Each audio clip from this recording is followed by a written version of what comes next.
Well, we're all getting ready for AHA 2012. I have my red dress tie on, and I've just seen Elliot Antman, the program chair, and Bob Harrington, who is co-chair.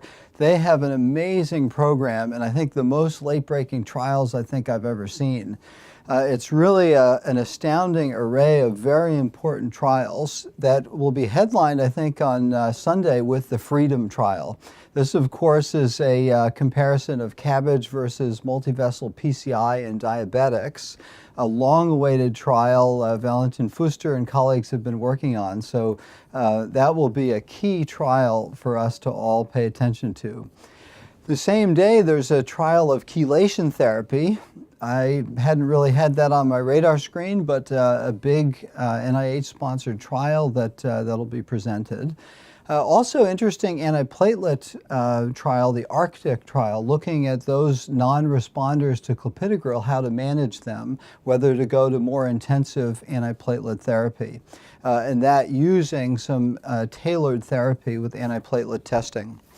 There are also a couple of fish oil trials, one to prevent AFib and actually two looking at AFib as a potential treatment there for postoperative and AFib in routine practice.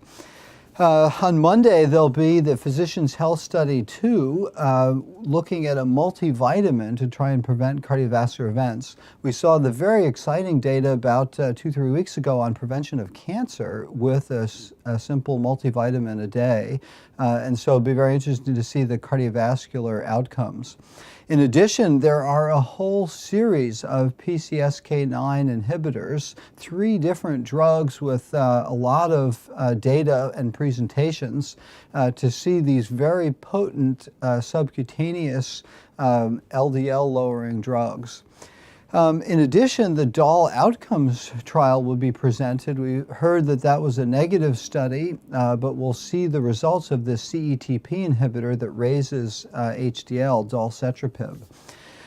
Also interesting studies in heart failure, some looking at stem cells, a couple trials, one's Poseidon and a few others.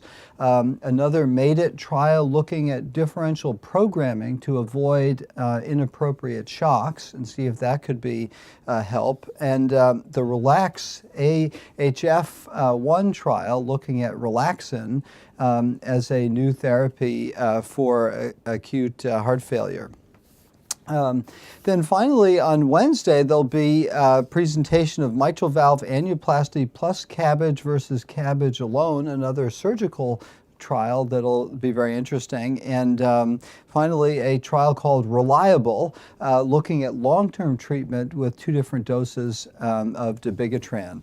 And so really an amazing array of trials, and this is not even all of them. I think there are 27, it may be a record-breaking number of late-breaking clinical trials. So stay tuned with us on the scene on Cardiosource and MedPage Today to get all of the trial results as they unfold. I'm Chris Cannon.